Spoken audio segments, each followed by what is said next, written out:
السلام عليكم ورحمة الله. الحمد لله كفى وسلام على عباده الذين اصطفى. أما بعد فأعوذ بالله من الشيطان الرجيم. تعاونوا على البر والتقوى ولا تعاونوا على الإثم والعدوان. صدق الله العظيم. সম্মানিত দেশবাসী, দেশে এবং প্রবাসে যে প্রান্ত থেকে আমার লাইভ দেখতেছেন, আমি তাহরিকে ইনসাফের পক্ষ থেকে সবাইকে ধন্যবাদ জানাচ্ছি। আমার লাইভটা যারা নতুন দর্শক যারা দেখবেন, অনুরোধ করতেছি সাবস্ক্রাইব করার জন্য। আমি আজকে লাইভ করার কথা ছিল না, কিন্তু ফলস্তিন যে অবস্থা দেখতেছি, এই ফিলিস্তিনের কারণে আজকে লাইভে আসলাম।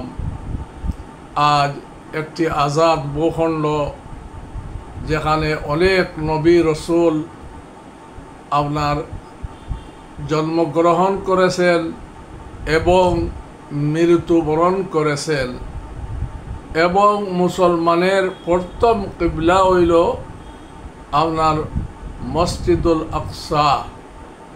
আল্লাহ নবী ফরমাইয়া গেছেন, তিনটা জায়গায় সফর করা জায়েজ: মসজিদে আকসা, মক্কা মুকাররমা, মসজিদুল হারাম, আর মসজিদে নববী আর বৈতুল মুকদ্দাস। এই তিন জায়গার সফর উদ্দেশ্যে যাওয়া আপনার জায়েজ আছে। আজ এই পবিত্র ভূমি আল্লাহ নবী আল্লাহ রব্বুল আলামিনে ফরমাইছেন, আল্লাহ সুবহানাল্লাযী আসরা বিআবদিহি লাইলাম মিনাল মসজিদিল হারামি ইলাল মসজিদিল আকসা। এই মসজিদে আকসা মানে বৈতুল মুকদ্দাস, যেটা মুসলমানদের প্রথম কিবলা। আজ এই কিবলা এবং ফলস্তিন স্বাধীন রাষ্ট্র আপনার ধ্বংসের দ্বার প্রান্তে। এই স্বাধীন রাষ্ট্রটি আপনার এই দুনিয়ার মানচিত্র থেকে নিশ্চিহ্ন হয়ে যাইতেছে। এই রাষ্ট্রটিকে, এই ফলস্তিনের মুসলমানকে রক্ষা করার জন্য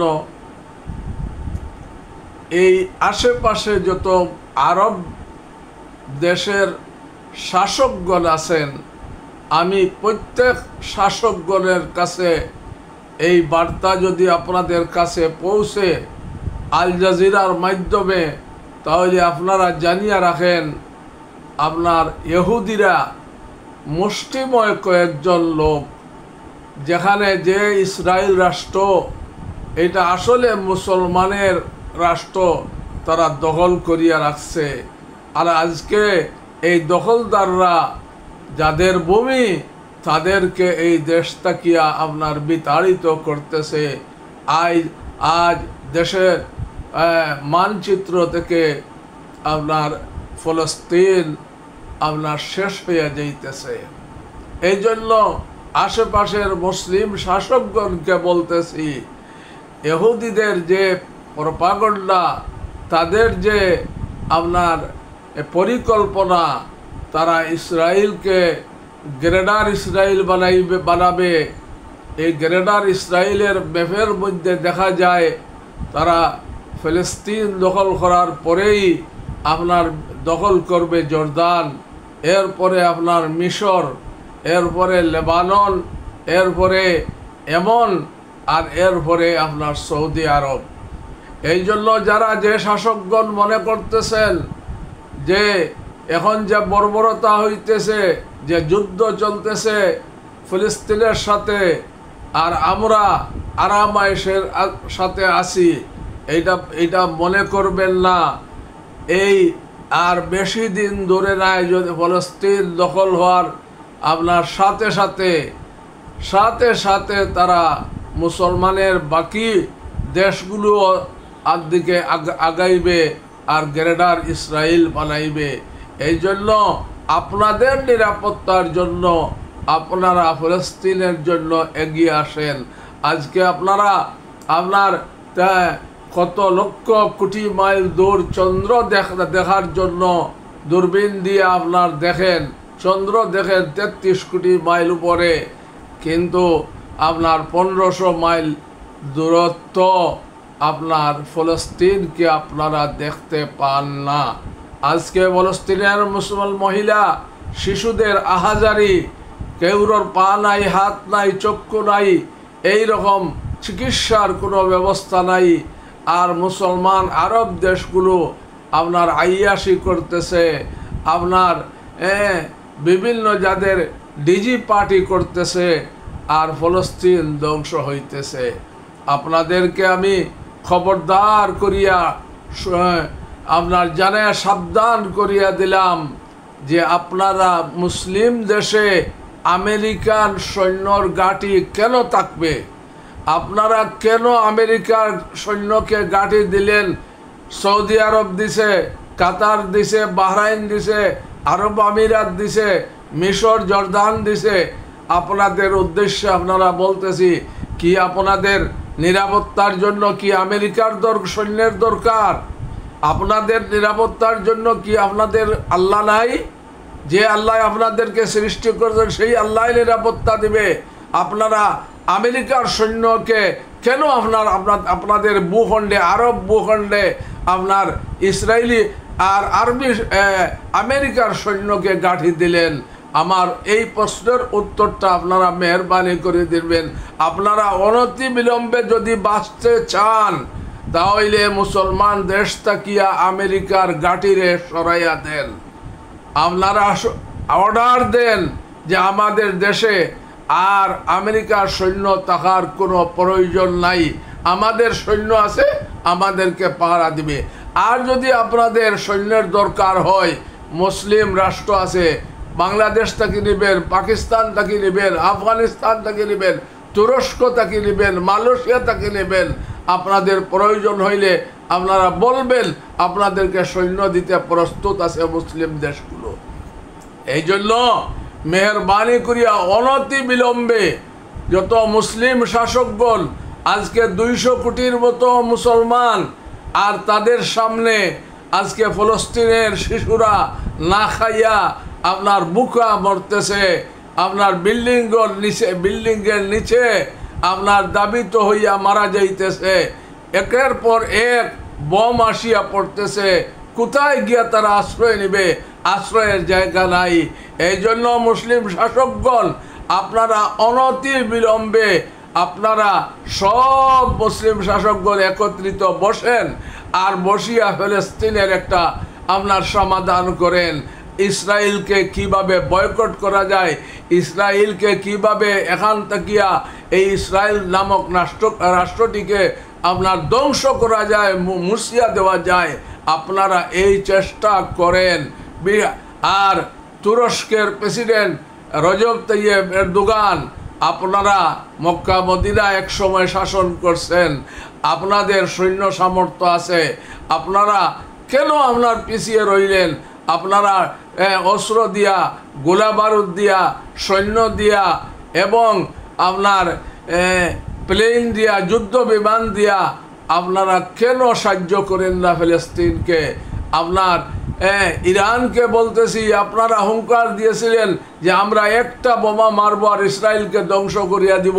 শুধু আপনাদের হুঙ্কার শুনিয়ে আসতেছি আজকে 1 বছর থাকিয়া, কিন্তু একবার কয়েকটি আপনার মিসাইল ছুটছিলেন, এরপরে এখন পর্যন্ত কোনো আপনার একটা মিসাইল ছাড়লেন না।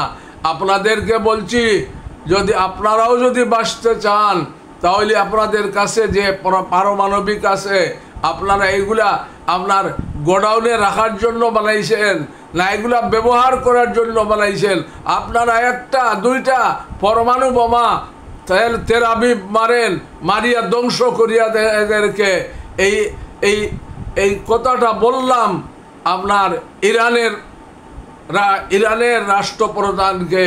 আপনারা আর দেরি করবেন না। দেরি করলে ফলস্তিন নামক কোনো রাষ্ট্র মসজিদে আকসা আপনার ঠিক থাকবে না। মসজিদে আকসাও ধ্বংস হবে, আর ফলস্তিন এই মানচিত্র তাকিয়া আপনার নিশ্চিহ্ন হয়ে যাবে।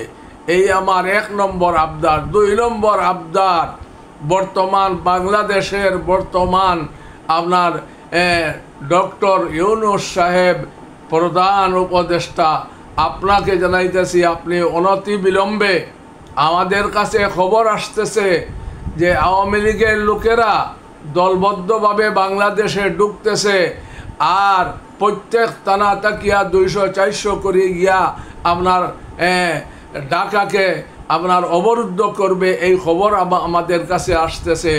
আপনি অ্যালার্ট হন, আপনি আপনার পুলিশ বাহিনীকে একত্রিত করেন, আর্মির সাথে পরামর্শ করেন, বিজেপির সাথে পরামর্শ করিয়া এই যারা ঢুকিয়া বাংলাদেশকে, ঢাকাকে অবরুদ্ধ করার চেষ্টা করতেছেন, এদেরকে আপনার তালাশ করিয়া এদেরকে গ্রেফতার করিয়া আইনের আওতায় আনেন, নতুবা আপনারা বিপদে পড়বেন। এই যে বিদেশি লোক আসছে, এরা দেখবে বাংলাদেশে এইরকম হাঙ্গামা, এইরকম দাঙ্গা, আপনার সন্ত্রাসী কর্মকাণ্ড হইতেছে, গতিকে তারা বিনিয়োগের জন্য আপনার কাজ করবে না, বিনিয়োগ রাখিয়া ওনারা চলিয়া যাইবে। এই জন্য ডক্টর ইউনূস সাহেব আপনার উপদেষ্টা বৃন্দকে নিয়ে বসেন, পুলিশের বড় বড় আইজিপিকে নিয়ে বসিয়া তাদেরকে অর্ডার দেন যে প্রত্যেক জায়গায় যে দিক থেকে দেখিয়া এরা ঢুকবো, এদেরকে ওই জায়গা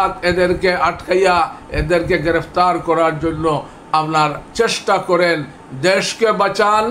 আপনি দেশকে উন্নত করতেছেন, কিন্তু দেশের ভিতরে যে আপনার সন্ত্রাসী রয়ে গেছে, এই সন্ত্রাসীদেরকে যত সময় পর্যন্ত পরাস্ত করা না গেছে, এদেরকে গ্রেফতার করা না গেছে, ততদিন পর্যন্ত আপনি এই দেশকে উন্নত করতে পারবেন না, এই দেশকে শান্ত করতে পারবেন না, শান্তিতে মানুষকে ঘুমাইতে দিবেন না, নিরাপদ করতে দিবেন না। এই জন্য আপনি অ্যালার্ট হন, আর অ্যালার্ট হইয়া এই সন্ত্রাসীদেরকে যেখানে যে দিক দিয়া, যে বর্ডার দিয়া ঢুকতেছে, বা যারা ভিতরে আছে, কার শেল্টারে আছে, এরা টাকা পয়সা কোথায় থেকে আসতেছে, যে টাকাকে দিয়া আপনার কর্মকাণ্ড, অশান্তি কর্মকাণ্ড, সন্ত্রাসী কর্মকাণ্ড করাইতেছে, এদের ফান্ডিং যারা করতেছে, এদেরকে আপনার চিহ্নিত করিয়া আপনার গ্রেফতার করেন, এদেরকে ধরেন, গ্রেফতার করিয়া দেশকে আপনার শান্ত রাখার চেষ্টা করেন। আর না হয় আবার জুলাই আগস্টের বিপ্লবের মতো এর চেয়ে বড় ভয়ঙ্কর বিপ্লব দেখা দিবে, আর দেশে গৃহযুদ্ধ দেখা দিবে। এই গৃহযুদ্ধটাকে বাঁচানোর জন্য আপনি অনতি বিলম্বে এদেরকে, যারা একত্রে ঢুকিয়া বাংলাদেশে অশান্তি করার চেষ্টা করতেছে, আর ভিতরেও এরা অশান্তি করার চেষ্টা করতেছে, আপনি এদের বিরুদ্ধে সোচ্চার হন। আপনি এই সোচ্চার হওয়ার জন্য আপনাকে আপনার ধন্যবাদ জানাইব। আপনাকে সব মানুষ দোয়া করতেছে, আপনি একজন বয়োবৃদ্ধ মানুষ, কিন্তু এই দেশে উন্নত করার জন্য অনেক চেষ্টা করতেছেন, আর চেষ্টাটা সাথে সাথে করেন, এই আশা ব্যক্ত করিয়া আমার লাইভ শেষ করলাম। খুদা হাফিজ। আসসালামু আলাইকুম ওয়া রাহমাতুল্লাহ।